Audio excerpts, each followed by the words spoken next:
400 years. For 400 years, we have performed, analyzed, and made Macbeth into countless movies. But how so?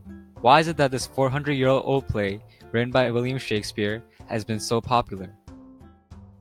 Well, this is because Shakespeare made his plays incredibly relatable. Not only relatable to his time period, but relatable to all generations which came after him. He did this by critiquing the human psyche, and as it turns out, even though society around us has changed, our way of thinking hasn't changed from his time. So, what is the one aspect of thinking which remains the same? Well, look no further than Macbeth, and how he let power get to his head, and how he eventually descended into craziness. This is a path many people in a position of power take, even in our day. Want an example? Well, let's take a look at another authoritative ruler such as Macbeth, Kim Jong-un. So, what did he do that relates him to Macbeth? Well, he killed the only person remotely as powerful as him to secure his own power, and that man he had executed also happens to be his uncle.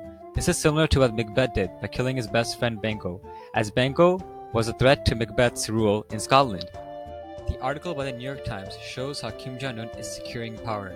Paranoia is a driving factor forcing him to do this, and he will do this by any means necessary, much like Macbeth.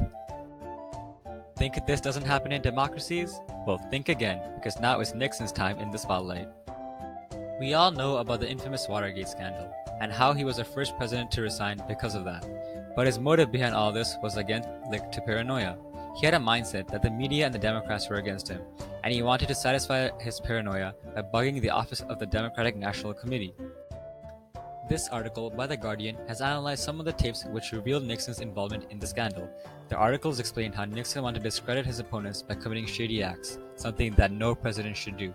But again, it was paranoia which fueled these actions. He feared that he may soon lose his power, so he did everything he could to keep his power. There are a few scenes in Macbeth which tie in these ideas. In Act 3, we see how Macbeth too feels threatened by his friend, much like Kim Jong-un, and he believes that Banquo will kill him if he doesn't do so now. Again, we see paranoia in Act 5, where Macbeth refuses the counsel of others and trusts the witches and his poisoned mind. And that is a connection to our modern day society. People in a position of power tend to lose themselves to paranoia. It was true in Shakespeare's time, and is true in our time.